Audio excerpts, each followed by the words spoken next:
Hi guys, what's up Ketchup and welcome to this video. My name is Joshi and for today's video I wanna talk about the TV shows that I watch while I'm here in South Korea. So first one we have The Ones Who Live, The Walking Dead, The Ones Who Live. So ito yung continuation ng kwento ni Rick Grimes. Kung familiar ka sa The Walking Dead. So kinidnap nga si Rick Grimes ng Commonwealth, tapos tinatry siyang i-recruit dun sa society nila para maging asset siya sa Commonwealth. Tapos si Mission naman, yun nga, umalis siya sa Alexandria para hanapin si Rick. Tapos ito yung season na nagkatagpo sila. So parang more on love story nila, tsaka kung paano niligtas ni Mission si Rick sa Commonwealth. Pero so far I'm not super impressed sa season or sa show na to kasi parang paulit-ulit or repetitive na yung story. Pero pinapanood ko pa din siya kasi gusto kong malaman yung mangyayari sa characters. Siguro I rate this like 5 out of 10. And then we have the other spin-off ng The Walking Dead. The Walking Dead Daryl Dixon, yung season 2. Season 2 naman is yung parang Book of Carol. Si Carol naman, pinuntahan niya si Daryl sa France para iligtas siya para pabalikin sa Alexandria, ganun. Or kung parating na kung okay lang ba siya, ganyan. Ito mas gusto ko siya somehow kaysa dun sa show nila Rick. Kasi ito parang may elements ng location nila, which is sa France, and parang mas maganda yung dynamic ng characters kasi si Daryl meron siya pinaprotektahan na parang French na kid na parang naging little brother na para sa kanya. Tapos si Carol naman na-explore din yung backstory ni Carol tsaka yung trauma niya, yung nakaraan, yung mga pinagdaanan niya. So somehow parang nag-stand out yung storyline ni Carol. Tapos yung nag-meet sila ni Daryl, ang ganda rin ng story nila doon na pinagdaanan nila sa France. So I like this much better, yung The Walking Dead, Daryl Dixon. I rate this siguro mga 6 out of 10. Tapos we have Agatha All Along. So to Agatha All Along, parang sequel siya sa WandaVision. Tapos, parang at this point, pinapanood ko na lang yung mga Marvel TV shows kasi gusto ko lang din makita yung mga mangyayari sa characters. Pero hindi na ako masyadong invested. Kay Agatha, wala akong masyadong attachment sa character. Parang hindi ako masyadong nakarelate. Pero magaling yung pagkakaarte ng actress sa character ni Agatha. Tsaka yung reveal tungkol sa anak ni WandaVision dito sa show, very interesting na twist. So far parang ayun lang yung maganda sa show. I rate this siguro mga 6 out of 10 din. And then we have Grey's Anatomy. So Grey's Anatomy season 20 and 21 na ata to, last year tsaka this year. So somehow parang invested pa rin ako sa characters ng Grey's Anatomy kasi napanood ko siya simula season 1 hanggang ngayong season 21 na siya. So parang sobrang daming ko ng attachment sa characters. Gusto ko makita yung mga mangyayari sa kanila, especially kay Meredith Grey. So kay Meredith naman dito, yung kwento niya is naghahanap siya ng cure para sa Alzheimer's. So I really like this storyline kasi parang simula pa season 1 up to season 21 talagang yun yung pinakamagandang pinaka-importanting storyline para kay Meredith kasi bilang isang doktor, gustong-gusto niya talaga magamot yung Alzheimer's ng mother niya. Tsaka yun din yung tutuunan ng pag-aaral ni Derek, yung boy pa si Derek, yung asawa niya. So far parang magiging legacy niya kung makakure niya nga yung Alzheimer's. So, kahit 20 seasons ng Grey's Anatomy, parang may element pa rin na nauhook ako sa mga stories ng mga pasyente tsaka ng mga doktor. So, I still rate Grey's Anatomy probably 7 out of 10. The Perfect Couple, para siyang romance mystery. This was from Netflix. So, may namatay, parang may wedding or may party, ganyan.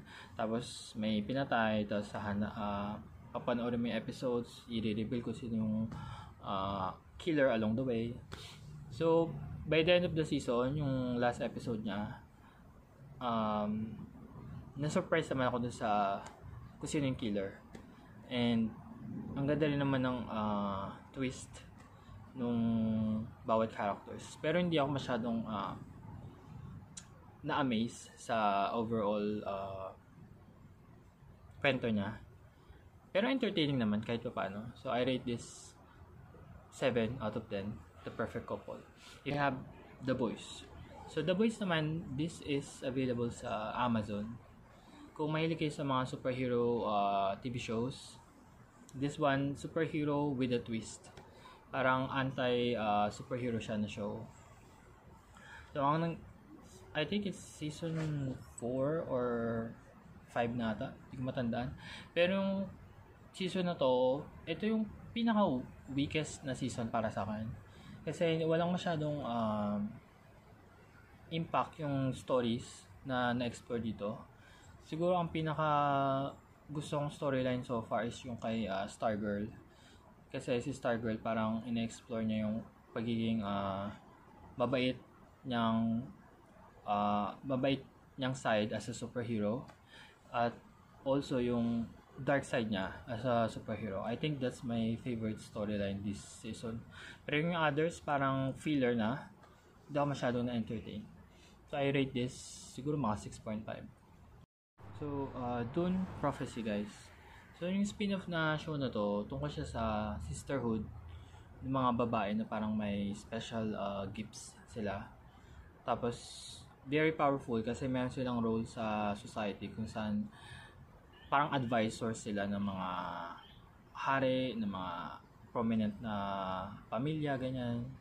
So may network sila ng iba't ibang pamilya, tapos parang they can influence yung decision ng mga hari, mga rulers.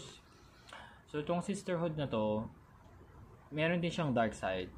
Kasi nga parang school siya, tinetrain dun yung may mga special gifts na babae bago sila i-deploy sa iba't ibang mga prominenteng pamilya or nations na may hari or rulers.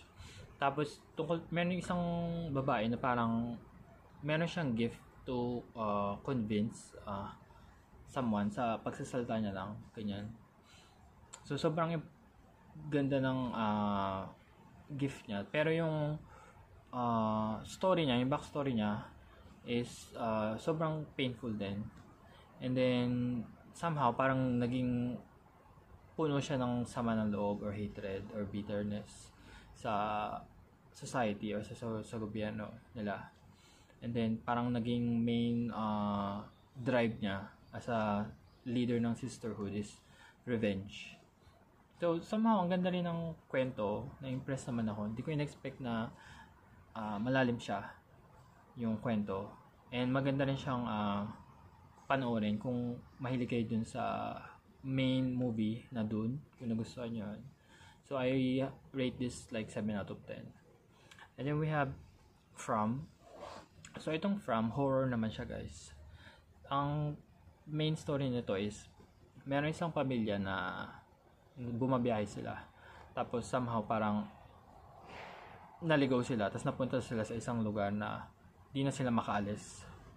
So hindi nila ma-wonder kung ano ba tong lugar na to, kasi para siyang nasa nowhere, para silang nasa nowhere. Wala sila sa like kabiasnan, hindi rin sila makabalik dun sa actual na mundo, dito sa mundo. So yung town na yun is para siyang somewhere between different time and different place, ganun. Yung una, inisip ko na baka purgatory siya, yung town, or pwedeng pinag-eksperimento sila ng alien or something. So, more on mystery siya, yung show. Mapapaisip ka kung ano ba talaga tong town na to, saan ba sila napatbad, baka di sila makabalik, ganyan. Tapos meron din ng parang supernatural na part na pwedeng na encanto lang sila or something. So far this season para sa akin is yung parang medyo maganda compared to the other seasons. Parang may progress na din sa kwento. Ang disadvantage lang is parang sobrang bagal ng reveal. Walang masyadong payoff dun sa revelation kung ano ba talagang pinagmulan ng town, kung paano nabuo yung town na yon. I rate this 7 out of 10. Then we have Only Murders in the Building. So itong Only Murders in the Building, guys, I think this is in Hulu. So yung bida dito is si Selena Gomez. So mahilig siya sa true crime or mga murder cases na gusto niyang solve, ganyan. So I think this is season 4 or season 3. It's yung bagong season, hindi siya yung sobrang strong na season, pero entertaining pa din. If you like detective type of shows, ganyan yung Only Murders in the Building. Tapos I rate this like yung bagong season siguro mga 6 or 7 out of 10. Kasi every season may murder, may namatay, tapos tatay nilang isolve kung sino yung pumatay, ganyan. What's making this show interesting, unlike other shows, is yung comedy niya. Para siyang murder mystery comedy type of show. Then we have Silo, guys. Yung Silo naman based siya sa books, and this one is science fiction. So nagunaw na nga yung Earth, parang ano siya, may nagkaroon ng apocalypse, nagunaw na yung Earth, tapos yung mga natirang tao nasa ilalim sila ng parang silo sa underground, ganyan. And konti na lang sila na natitira yung mga tao. If you like science fiction, dystopia, apocalyptic type of shows, maganda tong Silo. I highly recommend.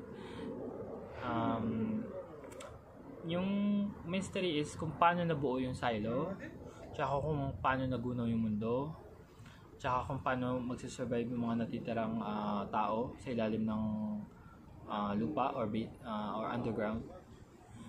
I think this is season 2 already. I rate the new season 8 out of 10. So I think this one is a very smart TV show. It keeps you guessing. This is a mystery. And at the same time, maganda yung production. So, ito namang 911 Lone Star. Tukol siya sa buhay ng mga firemen or firefighters sa Texas. Yung everyday na buhay nila sa pag-rescue sa mga emergency, mga sunog, mga 911 calls, ganyan. I think yung pinaka main hook sa show is yung love story ni Carlo tsaka TK. Yun talaga yung sinusubaybayan ko sa mula season 1. And this one is the last season na. Yung 2024 to 2025 na episodes. I rate this siguro mga 8 out of 10. Dahil lang dun sa main love story nga na binansyon ko, si Carlo at si TK. Ang ganda ng pagkakasulat ng characters nila. And the other 911 show, yung main 911 na show, I think this is in season 8 na. Medyo parang nagkakaroon na ng dragging na part yung 911 kasi ilang season na nga siya lumipas. Pero yung new season parang they were able to find more interesting stories. So I really like it. Especially yung dynamic ng relationship ni Buck and Eddie. I think that's one of the main pull ng show sa fans. And maganda rin yung progress kahit pa paano, kahit sobrang slow nung romance nila, pero parang umusad naman. So I like that part din sa show.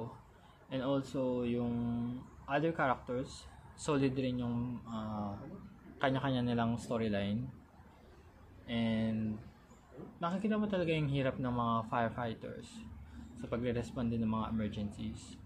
And then yung comedy na part dito is yung mga emergencies na sobrang parang impossible. Tapos may mga emergencies na parang sobrang stupid lang ng mga tao. But they still have to do their job, ganyan, ng mga firefighters. So this is parang something na pinapanood ko na out of habit. Kasi naging invested na ako sa characters. Yung 911 and 911 Lone Star. I rate this 8 out of 10.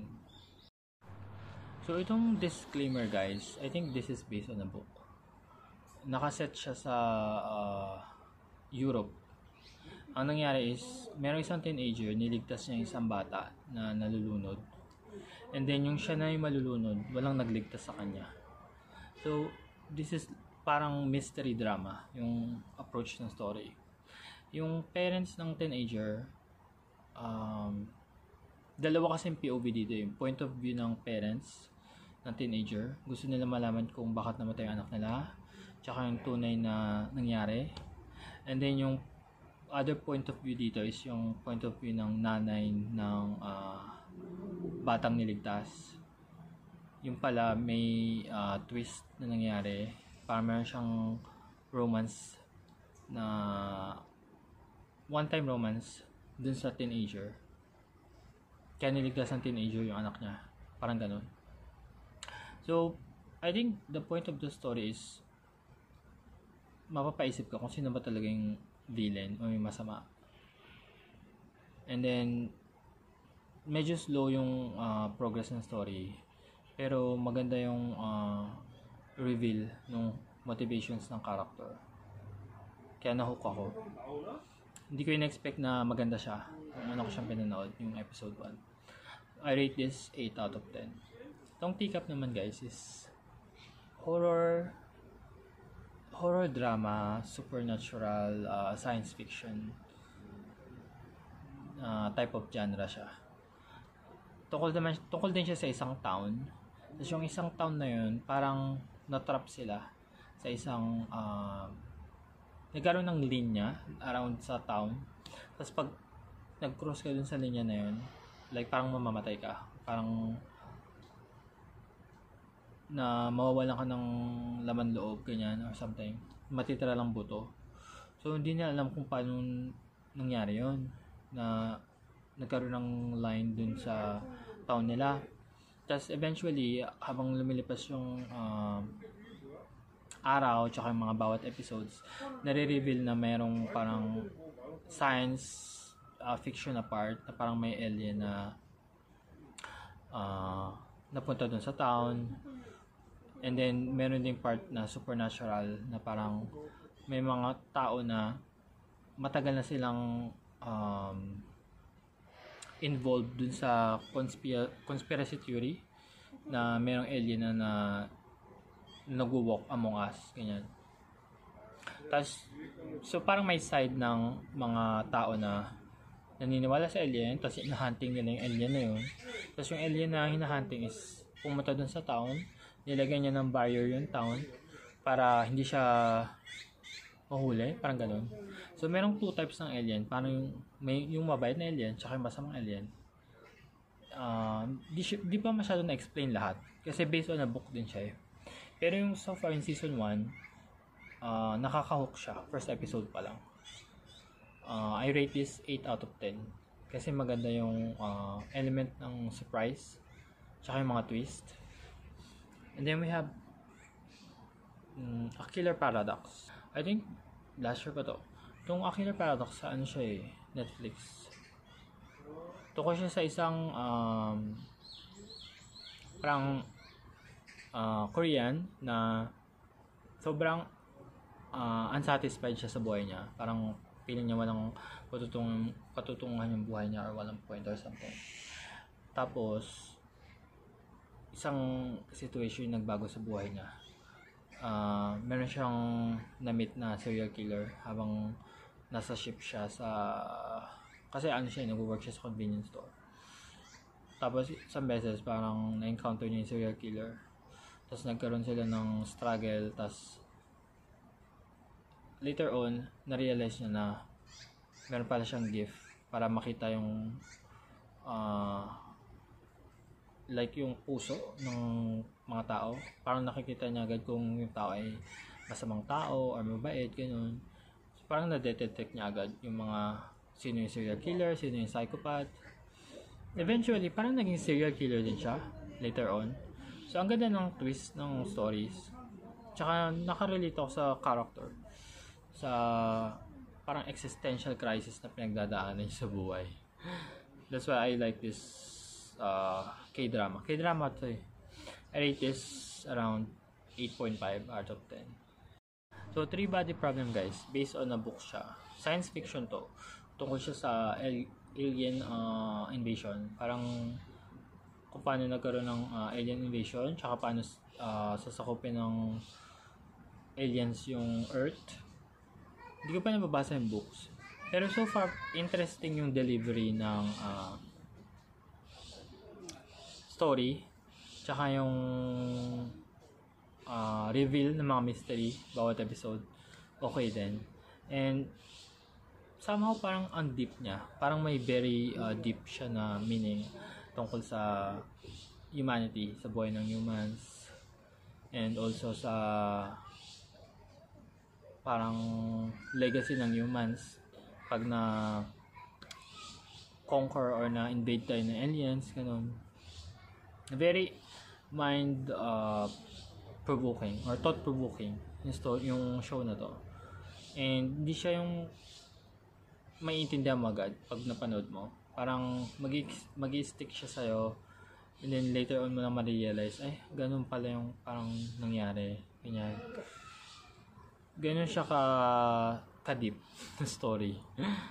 So, itong TV show na to, I rate this 8.5 out of 10. Then we have Presumed Innocent. So, Presumed Innocent, kung mahilig kayo sa mga cases type of show, so, ang nangyari dito is may pinatay na katrabaho. Tapos si Jake Gyllenhaal kasi yung bida dito. Siya yung parang lawyer para malaman kung ano ba talaga nangyari dun sa murder na yun. So far, magaling umarte si Jake na nadala niya yung show. And at the same time, maganda rin yung story at saka yung reveal kung bakit namatay yung babae at saka kung sino pumatay dun. Turns out, meron pala siyang affair dun sa babae na pinatay. And then, imbes na maging professional siya dun sa case, parang naging personal. Kasi nga, meron siyang affair dun sa pinatay. So, mapapaisip ka kung pinatay ba ng asawa niya, yung victim. Kasi nga, kabit yun. Mapapaisip ka din kung pinatay ba ni Jake mismo siya, yung victim, kasi ayaw niya malaman na may affair sila, ayaw niya malaman na asawa niya or something. Maganda yung approach nila bawat episode, tsaka yung reveal bawat episode, pati yung mga gumanap magagaling din umarte.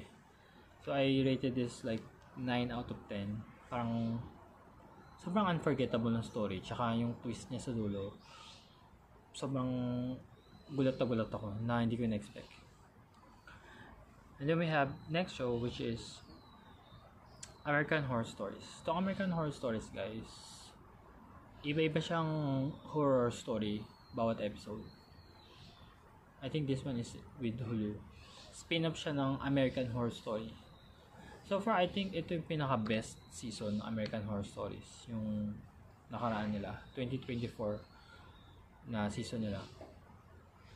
Kasi parang they explored yung mental health, tsaka mga supernatural na part na horror stories. Siguro yung pinaka tumatak sa akin is yung story nila, horror story nila about mental health. Sobrang unforgettable para sa akin yung episode na yun. So I rate this season nila 8.5 out of 10. Konti lang yung hindi masyadong magandang episode. Pero yung hindi masyadong magandang episode is parang above average pa din. Kaya I really like this one. And then we have House of the Dragon. So House of the Dragon, guys, kung familiar kayo sa Game of Thrones, spin-off siya ng Game of Thrones. This one is season 2. Yung season 2 nila last year, 2024. I think na-maintain nila yung quality ng TV show. Nabasa ko na kasi yung books.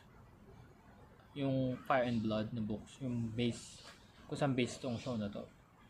Pero, nahook pa din ako kasi they were able to adapt yung story and then dagdagan yung mga behind the scenes. Kasi hindi lahat ng nasa book is detalyado. So, parang sila yung nag-fill in ng gaps dun sa stories ng bawat characters. So, sobrang na-impress pa din ako sa House of the Dragon. Tsaka, yung pag-arte ng dalawang bida, yung main characters na leading ladies, ang galing nila. So, I rate this like 9.5 out of 10. Kung mahilig kayo sa fantasy, tsaka sa politics, sa dragons, tsaka sa mga anti-hero na storyline, maganda yung House of the Dragon. I highly recommend. And then, we have Lord of the Rings, Rings of Power, yung season 2 nila, last year din. This one is kung mahilig kayo sa Lord of the Rings, yung movies, at gusto nyo pa ng stories from that specific world, yung Middle Earth, maganda itong panoorin kasi pinakita dito kung paano ginawa yung rings of power, na kasi kung paano siya nagawa ni Sauron. I think favorite character ko dito si Sauron, not because like masama siya or something, parang siya yung nagbibigay ng impact sa show, ng appeal sa show. Tsaka maganda yung backstory niya so far. And gusto ko rin yung storyline ng dwarves. Kasi nga meron ditong yung dwarves, kung paano sila naging extinct. Kasi sa Lord of the Rings na movies, extinct na sila. I mean, yung lugar, yung bahay nila, abandonado na. Yung nakatira kasi sila sa mountains. So, dito sa show na to, na-explain yung kung bakit nasira yung tahanan nila sa mountains, tsaka kung paano sila na-corrupt ng rings. Yung rings kasi, pag sinuot mo siya, pwede kanyang ma-corrupt. Hindi mo na alam yung tamang choices or decisions mo. So, sobrang ganda ng Rings of Power para sa akin. Kasi na-explore niya yung kwento ng elves, ng dwarfs, tsaka nung kings, at tsaka kakagawa ng rings. This guys, 9.5 or 9 out of 10. And then we have Grotesque Quarry.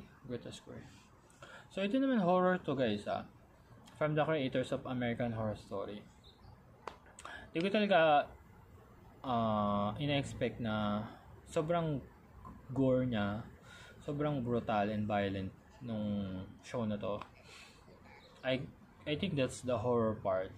But also there is yung parang deep psychological na story na in-explore dito, which I think is the twist of the show, yung one of the best part ng show, Grotesque Quarry. I rated this 9 or 9.5 out of 10 kasi maganda yung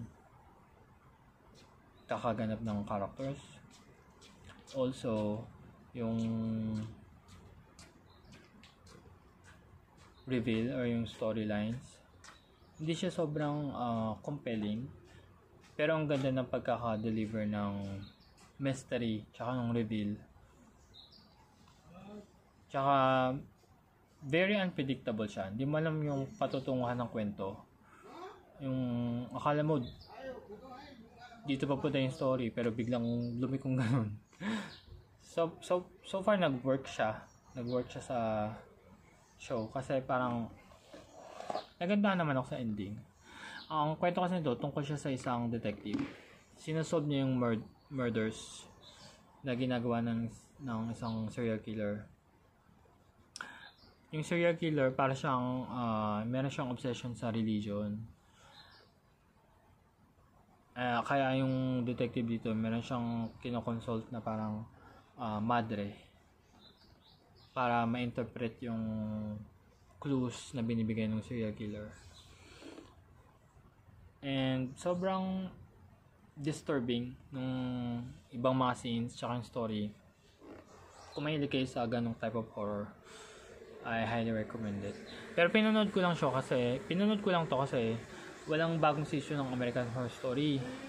Instead na gumawa sila ng bagong season, ito yung ginawa nila ni Ryan Murphy. So ito yung pinanood ko last year. And feeling ko worth it naman siya. Shrinking. Itong Shrinking, guys, ano naman to? Comedy psychology type of show siya ng Apple TV Plus. So, tungkol siya sa isang psychologist or therapist. Tsaka kung paano niya binibigyan ng advice yung mga pasyente niya, yung mga pasyente na pupunta sa kanya regarding sa mga trauma nila, problema nila sa buhay, ganyan. So, siya, as a therapist, nagbibigay siya ng advice. Pero, meron din siya sarili niyang trauma, tsaka mga sarili niyang problema na hindi niya rin ma-work out. So, as a therapist, di siya perfect na tao. Pero, he's trying to be a perfect na tao. I mean, he's trying to be better as a therapist sa mga pasyente niya. Also as a father, kasi meron din siyang anak. And then, as a friend sa neighborhood nila, tsaka yung community na na-build niya as a therapist. I think I like this show kasi yung comedy na part. And then at the same time, meron siyang malalim na insights tungkol sa psychology ng isang tao. Bakit nila ginagawa yung mga ganitong bagay, anong reason, ganyan. Tsaka kung paano sila nagkakaroon ng trauma, tsaka kung paano sila mag-heal sa trauma na yun, ganyan. Sa relationship nila sa sarili nila, or sa others, friends, family, ganyan.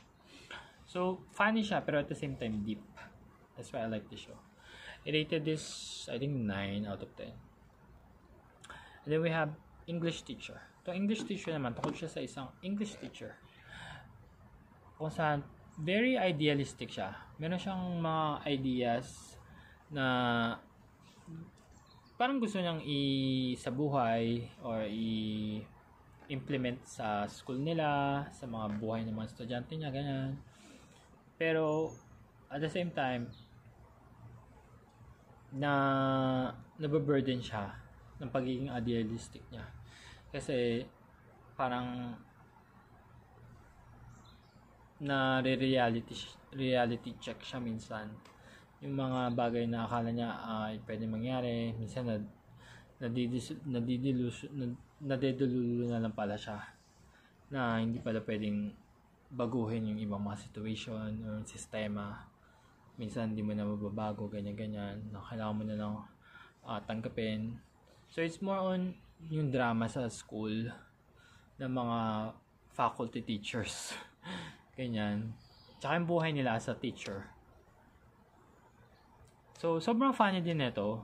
Pero at the same time, may substance siya. May deep na message siya about sa teachers, sa school, sa education, ganyan. I rated this 9 or 9.5 out of 10. And then we have American Sports Story. To American Sports Story, guys, based naman siya sa buhay ng isang totoong sports figure. Tungkol sa naman to kay Aaron Hernandez. So, Aaron Hernandez, guys, grabe pala yung naging buhay niya bago siya naging like superstar ng football. Football ba? Hindi ko alam kung football ba o rugby. Basta ang nangyari is, sobrang dami ng issues. Una, sobrang siya mag-pressure sa sarili niya para maging ma-achieve niya yung level ng greatness, ng pagiging isang champion sa larangan ng sports niya. So, sobrang grabing training and pressure yung binibigay niya sa sarili niya para maging pinakamagaling siya dun sa larangan ng sports niya. And then meron din siyang parang struggle sa relationship niya sa tatay niya. Meron siyang daddy issues. And then meron din siyang identity crisis. Parang hindi niya matanggap yung sexuality niya. Kasi alam niya hindi rin yun matatanggap ng public. Kasi nga nasa sports, larangan siya ng sports. So parang meron siyang kailangang masculinity na kailangan i-maintain or image na parang kailangan ganito siya bilang lalaki, hindi siya pwedeng ganito. So meron siyang secret life, nagkaroon siya ng secret life and secret relationships na siya lang yung maalam, ganyan. So aside from that, meron din siyang addiction sa pag-inom, drugs, partying. Tapos kasi nga meron siyang tinatakasan na mga issues, kaya nagkakaroon din siya ng addiction, ganyan. Parang yung nagiging solusyon niya para ma-survive niya yung pagiging sports superstar, and at the same time yung mga murder. Meron siyang murder na nagawa. Hindi naman dahil sa psycho siya. Siguro nga psycho siya. Meron lang siyang anger issues. Pag nagagalit siya, hindi niya ma-manage. So this is based on a real person. Ang nangyari is si Aaron Hernandez, namatay siya sa kulungan. Nag-suicide siya. Yun yung true story. So itong TV show na to, yun din yung naging ending niya. Pero adaptation siya ng naging buhay ni Aaron Hernandez. Tsaka na-explain kung bakit ganun yung naging ending niya. Kahit na sobrang successful siya as a sports figure, pero behind the scenes, meron siyang mga struggle na hindi alam ng lahat. So I think this is one of the best TV show na napanood ko last year. I rate this 9.5 out of 10 siguro. The Bear. Itong The Bear naman guys, tungkol siya sa isang restaurant. Tapos yung restaurant na yun, of course, may mga chef. So buhay siya ng mga chef na nag-work din sa restaurant na yun. I think season 3 na season 4. Sobrang ganda nung bagong season kasi mas in-explore pa nila yung buhay ng bawat character or bawat chef doon sa show. Tsaka nagkaroon ng progress yung restaurant nila. Kasi dati sa season 1 yung restaurant nila parang putyo-putyo lang na restaurant ganyan. Tapos hindi masyadong successful or kilala. Pero nag-grow sila as a restaurant. Naging parang lagi na pinupuntahan. Tsaka naging fine dining na. Naging pangmayaman na restaurant. So, I really like this show guys. Sometimes it can be stressful. Parang sobrang stress ng pag nag-work ka sa fast food industry. Kasi, importante naman talaga na yung inahain na food is tama, safe, masarap, ganyan, di ba? Kasi parang yung main message ng show is nagsiserve sila ng food kasi they want to bring happiness or joy sa moments ng mga customer nila. Kasi yung mga customer nila, they trying to have a good time while eating, ganyan. So parang they wanna provide the best service that they can provide para sumaya yung customers nila kahit for the meantime or for a moment lang sa loob ng restaurant nila. Parang ganun yung message ng show. And award-winning to. Sobrang dami niyang nakuwang awards sa Emmy, which is the awards for TV show. Ganyan. And then we have A Shop for Killers. Itong A Shop for Killers, action siya na K-drama.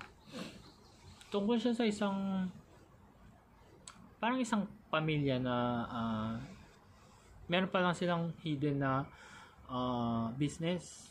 Nagbebenta sila ng mga parang mga paraphernalia, mga barel para sa mga mafia, mga killers, ganyan. Sobrang nabigla ako sa story nito kasi hindi ko in-expect na maganda yung characters. Akala ko ano lang siya. Maganda yung story ng characters. Akala ko parang nonsense siya na K-drama. Pero malalim siya. Maganda yung backstory ng bawat characters. Tsaka maganda rin yung action scenes. I rate this like 9 or 9.5 out of 10. And now guys, we have The Last of Us. So The Last of Us, ito yung season 2. Based siya sa isang video game. I rated this, yun yung season, siguro mga 7 out of 10. Hindi siya sobrang ganda kagaya ng season 1 para sa akin. Pero may mga moments na 10 out of 10 para sa akin. Especially yung episode 2, saan namatay yung main character. Parang one of the best episodes na napanood ko this year and last year. Tungkol siya sa zombie, tsaka yung mga natirang tao na yung zombie dito talaga is parang nanggaling sa fungi. Ganun. Ano pa ba? The Handmaid's Tale. So The Handmaid's Tale guys, based siya sa books ni Margaret Atwood. Tungkol siya sa mga handmaids na ginagawang parang ginagamit yung bahay bata nila to produce more babies. Kasi tungkol to sa isang future setup kung saan mayroong world issue ng infertility. Maraming mga babae hindi na magkaanak. Tapos yung mga limitadong mga babae na pwedeng magkaanak, ginagawa silang handmaid. So, ayun, parang nire-rape sila. Parang in a way, rape siya. Kasi without your consent, wala ka na rin magagawa. Kailangan mo i-surrender yung fertility mo para mag-produce ng babies yung society, ganyan. Pero very walang hustisya para sa part ng babae, ganyan. So yung recent is yung last season ng Handmaid's Tale. I rated it 9.5 out of 10. I think it's one of the best season. Ganun ang bawat, may mga moments na 10 out of 10 para sa akin. And it's the final season na. So makita mo yung struggle ng handmaid simula season 1 hanggang sa matapos siya sa season 5. Very satisfying para sa akin yung naging finale or ending. And magkakaroon siya ng next spin-off, The Testaments. So I rated this 9.5 out of 10. And marami na rin sila napanalo ng awards. So this is one of the most unforgettable, I think, TV shows na magiging classics years from now. And then we have Black Mirror. So in Black Mirror guys, if may kayo sa mga science fiction, horror type of story, I highly recommend Black Mirror. This is from Netflix. So yung bawat story may iba't ibang message siya. Sa bawat episodes, iba't ibang story. Hindi siya kabit-kabit. Pero, so you can watch it rumble lang, ganyan-ganyan. Tungkol siya sa more on technology, kung minsan meron mga advantages or disadvantages sa buhay natin, mga technology. Tsaka meron din siyang message about love, life, ganyan, identity. Sobrang daming themes ang na-explore ng Black Mirror. Yung last season, I rated it 9, siguro 9 out of 10. or 9.5 out of 10. Kasi may mga episodes na 10 out of 10. Sobrang thought-provoking, mapapaisip ka talaga yung mga ibang episodes. Tapos may mga episodes din na average lang pero entertaining pa rin, na parang mapapaiyak ka. So meron siyang mix ng drama, comedy, pero more on science fiction and horror siya, if you like those type of shows. Itong The White Lotus, guys, tungkol siya sa isang hotel kung saan nagbabakasyon yung iba't ibang klase ng mga tao. Ayan. So I think 3 seasons na to, guys. Yung latest season, tungkol siya sa hotel sa Thailand, yung White Lotus sa Thailand. Pero fictional lang to, guys. So bawat season may iba't ibang mga set na bakasyonista na ina-explore yung kwento nila or yung stay nila dun sa hotel. So bawat season parang may namamatay, ganyan. Tapos may reveal kung sino pumatay. Tapos mayroon din exploration ng storyline ng bawat character or ng bawat bakasyonista sa bawat season. So far, I think yung best season nila is yung bagong season season 3, nakaraan lang. I rated it siguro mga 9.5 out of 10 kasi it explores religion, spirituality, kasi nga mayroong Buddhism sa Thailand and they also explored identity, sexuality nga, revenge, kasi may character dun na gusto niyang patayin yung pumatay sa tatay niya. So sobrang daming message, very thought-provoking yung The White Lotus every season. So I highly recommend it kung gusto niyo parang comedy drama pero at the same time may substance or psychological na element, ganyan. So it's with HBO, guys. It's very good. So far mga 6 or 7 episodes lang per season, 8 lang. And next TV show natin, guys, ay You. Itong You naman is sa Netflix. Last season na. I rated yung last season siguro mga 9.5 out of 10. Kasi satisfying naman yung naging ending. Tungkol siya sa isang serial killer, si Joe. Kung hindi nyo pa alam yung kwento. Tsaka yung struggle niya sa pag-accept niya sa dark side niya, yung pagiging killer niya, ganyan. I think yung main hook ng TV show is yung main character kasi magaling umatay yung lalaki.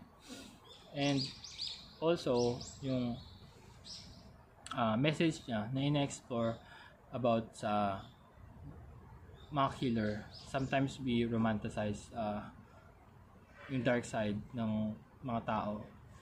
And also yung exploration niya ng love kasi very love-centric tong TV show na to It explores yung dark sides ng romance, tsaka yung psychological impact niya sa characters or sa atin as a society, ganyan. So far na-satisfied naman ako sa last season. And I think it's the best ending na we can think of. Pero fiction lang to, guys, hindi siya true story. But it's still entertaining para sa akin. Show, guys, is Interview with the Vampire. So itong Interview with the Vampire, one of my favorites so far. Based siya sa book ni Anne Rice. And gusto ko yung love story dito ng dalawang vampires. And nung una, medyo doubtful ako sa season 2 kasi meron isang bagong vampire na parang maghahad lang dun sa love story ng dalawang main characters. Pero as the season progress, tsaka yung na-explore nila yung bawat episodes, parang supporting pala siya doon sa main love story. So sobrang nagandaan ako sa ending ng season 2. I rated this siguro mga 9.5 out of 10. Interview with the Vampires. I really like shows about vampires, guys. Kung napanood nyo yung Vampire Diaries, maganda rin yun. Pero itong Interview with the Vampire, ibang level siya, yung story niya. That's why I'm so excited na rin for season 3. And then we have Baby Reindeer. Itong Baby Reindeer, guys, Netflix show. In-explore niya yung trauma, identity crisis, sexuality, ganyan. Kasi tungkol to sa isang komedyante. Stand-up comedy siya sa bar. And nagkaroon siya ng stalker. Tapos yung stalker niya, nagkaroon sila ng parang weird na relationship. So, parang more on psychological din tong TV show na to. Pero at the same time, drama siya. Exploring yung psyche ng characters. Tsaka kung bakit sila nagkaroon ng trauma na ganun. Tsaka how they can work through that trauma. And how other people affect our perception sa sarili natin, ganyan. Sobrang lalim ng show na to. Nanalo din siya ng maraming awards. Ilang episodes lang siya. Tsaka, kaya if you like those type of show, more on psychological, I recommend this. I rated this 9.5 out of 10. And then we have Dark Matter. Itong Dark Matter, guys, sa Apple TV Plus to. It's about time travel. So, nagkaroon ng parang invention na kung saan pwedeng bumalik sa iba't ibang time. Time travel nga ba? Hindi siya time travel, guys. Multiverse travel siya. So, itong Dark Matter, nagkaroon ng parang machine. May machine doon na kung saan pag pumasok ka sa box na yun, pwede kang lumabas sa a different world. So, yung bida dito, parang ang nangyari is kinidnap siya ng kagaya niya from another world. So, yung version niya from another world. So, kinidnap siya para yung version niya na yon aagawin yung buhay niya dito sa mundong to. Kasi yung family niya sa mundong to ay buhay pa. Pero dun sa other multiverse, yung person na yon ay nawala yung family niya. So parang gusto mag-start over nung masamang version niya dito sa mundong to. Para may family siya dito. So inagaw yung family niya, ganyan.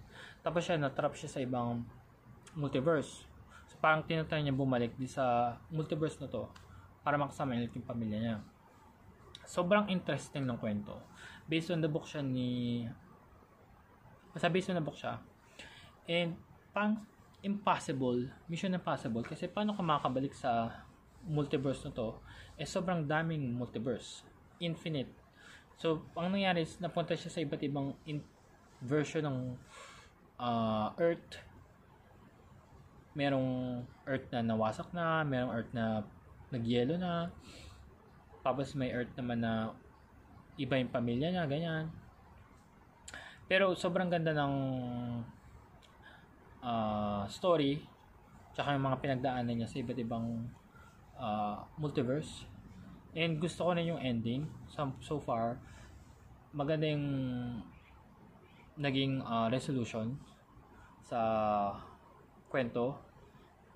And maganda rin yung adventure ng mga pinagdaanan niya sa iba't ibang Earth. So, parang science fiction, tas mystery. Kasi kailangan niya i-solve yung box para makabalik siya dun sa tamang multiverse. Para makabalik siya sa pamilya niya. I highly recommend this if you like science fiction stories. And then, we also have Monster. So, Monster, ito yung season 2 na. Pero, different stories bawat season. Kasi anthology siya. So, itong Monster, Netflix to, ina-explore yung buhay ng iba't ibang serial killers na buhay. So, true story to. Yung season 1 is story ni Jeffrey Dahmer. Yung cannibal na nahuli. I think many years ago. Tapos itong season 2, tungkol naman siya kay Eric and Lyle Menendez. Yung dalawang magkapatid kung saan minurder nila yung parents nila.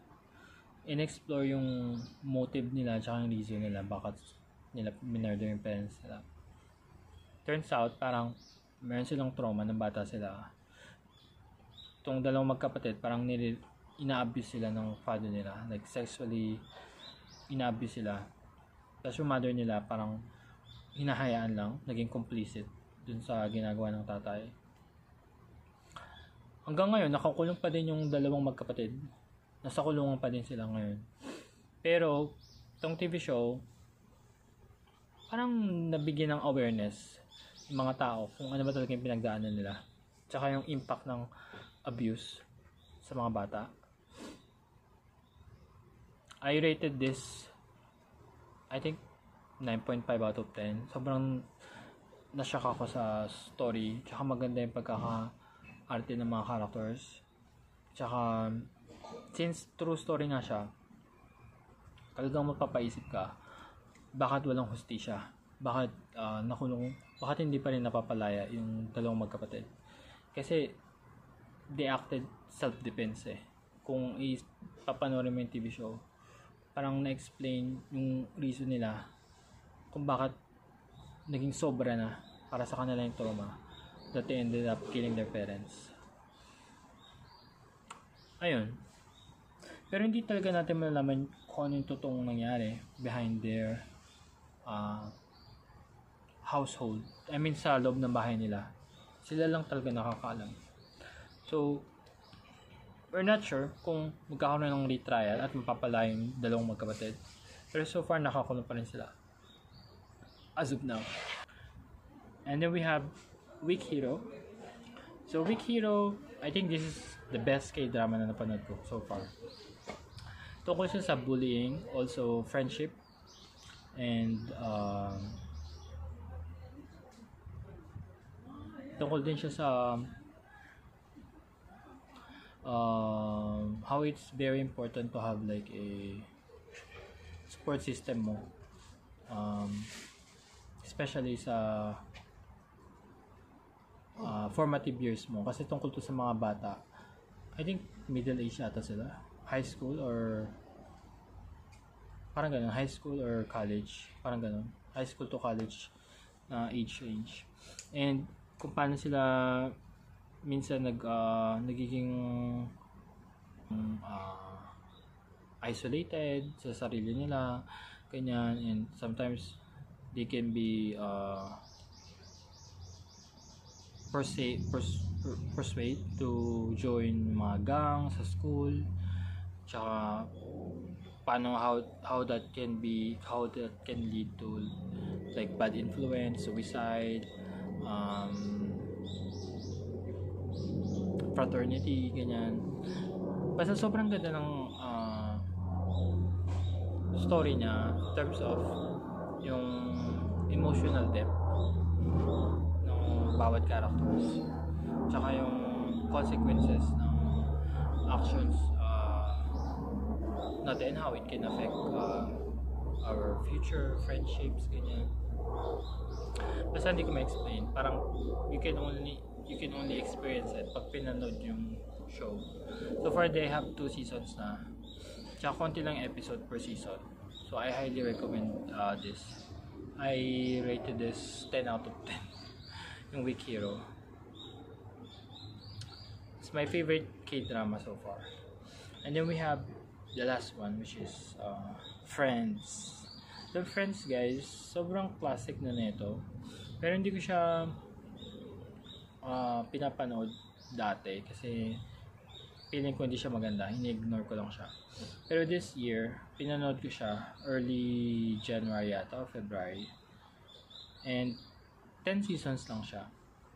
Pinanood ko yung episode 1, hindi ako masyado nag-expect na maganda siya, pero na-surprise ako kasi natapos ko na agad buong 10 seasons ng saglitan lang, mga ilang weeks lang. Eh, sobrang dami ng episodes nun per season. So, itong Friends, tungkol siya sa magkakaibigan na nakatira sa New York City, and kung paano nila ninavigate yung buhay nila sa New York City in the course of 10 seasons. Nagkaroon sila ng relationships, struggles sa work, ganyan. Pero very ano to guys, very comedy siya. At saka yung comedy niya is talagang nakakatawa. For me, it's my type of comedy. Yung mga jokes, naglaland siya perfectly. Siguro dahil magaling yung mga actors or actors na napili nila. And I think Friends is a classic for a reason. Kasi kahit yung 1990s pa siya ginawa, sobrang relatable. It's about friendships, romance, tsaka yung level of comedy, ibang level. I think Friends started yung comedy sitcoms. Kaya marami nang naging comedy sitcoms later on in 2000s. Dahil sa Friends. So I rated this 10 out of 10. I think it's one of the best TV shows I've seen while I'm here in South Korea. So that is it guys. Thank you so much for watching until the very end. And see you on the next video. Bye bye.